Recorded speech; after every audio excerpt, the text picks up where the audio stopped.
Soyez les bienvenus au Muséum d'Histoire Naturelle. En 1844, le roi de Piémont-Sardaigne autorise la création d'une société savante dédiée à l'étude de la nature savoyarde. Cette association d'érudits fondera, 7 ans plus tard, le Muséum d'Histoire Naturelle de Chambéry au sein des jardins du château.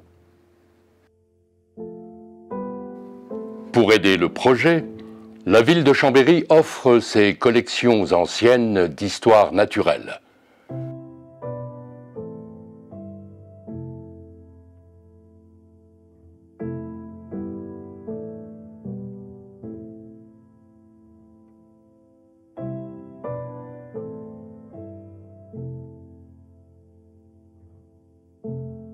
Au fil de son histoire, le muséum continue à recevoir des dons provenant du monde entier.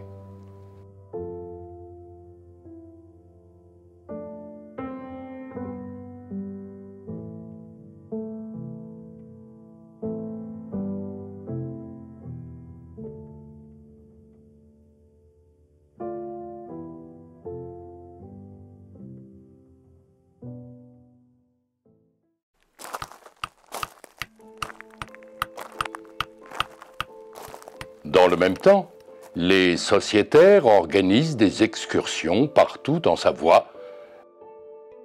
Les échantillons récoltés sont rapportés au muséum pour être étudiés et enrichir ses collections. Aujourd'hui, le muséum conserve plus de 400 000 objets, coquillages, minéraux, insectes, animaux naturalisés. C'est un lieu hors du temps. Je m'appelle Guillaume Mingot, je suis président de la Société d'Histoire Naturelle de Savoie depuis 2 ans et demi maintenant. Alors le musée a été créé par la Société d'Histoire Naturelle de Savoie. Alors la Société d'Histoire Naturelle de Savoie existe depuis 1844 et elle a créé le muséum, enfin elle a même ouvert le muséum en 1850. Le muséum est géré bénévolement par les sociétaires depuis le début. Donc il gère à la fois la création du bulletin, les sorties botaniques, les sorties géologiques. Il gère les collections, l'enrichissement des collections, il gère le muséum et évidemment les sociétaires bénévolement gèrent les visiteurs et donc fait les visites guidées du muséum au public. Je m'appelle Frédéric Brunner, je travaille dans les équipes de conservation du muséum depuis 2012.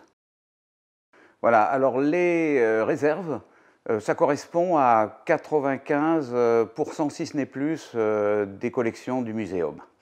Elles sont constituées en grande partie d'objets, de spécimens paléontologiques. Alors en fait, on se trouve dans l'ancienne maison du jardinier du château royal de Chambéry. La maison et une partie des jardins royaux du château a été cédée par le roi Charles Albert en 1845 à la société dans le but d'ouvrir un muséum d'histoire naturelle et une école de botanique. Donc le jardin a accueilli une école de botanique pendant un certain nombre d'années. Il y a eu plus de 4000 espèces de plantes différentes qui ont été cultivées ici. Et également, le jardin a accueilli une ménagerie, donc typique du 19e, avec plusieurs cages et volières, dans lesquelles on pouvait trouver à la fois des circaètes, des aigles royaux, des buses, des perdrix.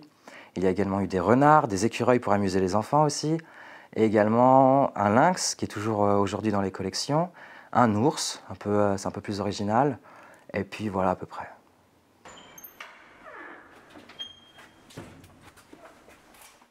Alors ici, nous sommes dans la salle Costa de Beauregard qui est dédiée à l'ornithologie. Elle conserve plus de 600 spécimens d'oiseaux qui, pour la plupart, datent du 19e siècle. Ils ont été offerts par 3 donateurs différents. Le premier, c'est le marquis Costa de Beauregard. Le second, c'est Antoine Savoie. C'était un chirurgien à Alexandrie qui a envoyé à la Société en 1850 200 oiseaux d'Afrique du Nord. Et le troisième, c'est Jean-Baptiste Bailly. Jean-Baptiste Bailly, en 1844, il fait partie des fondateurs de la Société d'Histoire Naturelle. C'est lui qui est à l'origine de plus de la moitié de ces spécimens, c'est lui qui les a chassés, c'est lui qui les a naturalisés, afin d'alimenter les collections ornithologiques de la Société et également de poursuivre ses recherches scientifiques sur les oiseaux de Savoie. Mais chasser et protéger l'environnement est-il incompatible ? Émile Gromier, l'ancien vice-président de la Société d'histoire naturelle de Savoie, a tenté de répondre à la question. Il parcourt l'Afrique pour chasser la grande faune, avant de se passionner pour la photographie et s'engager dans la protection des animaux. Étudier ces anciennes faunes et protéger la nature existante sont deux missions fondamentales des musées d'histoire naturelle. Les collections témoignent d'une époque où la nature était bien différente. Le muséum est un conservatoire pour la biodiversité. Il préserve et protège ce patrimoine pour les générations futures.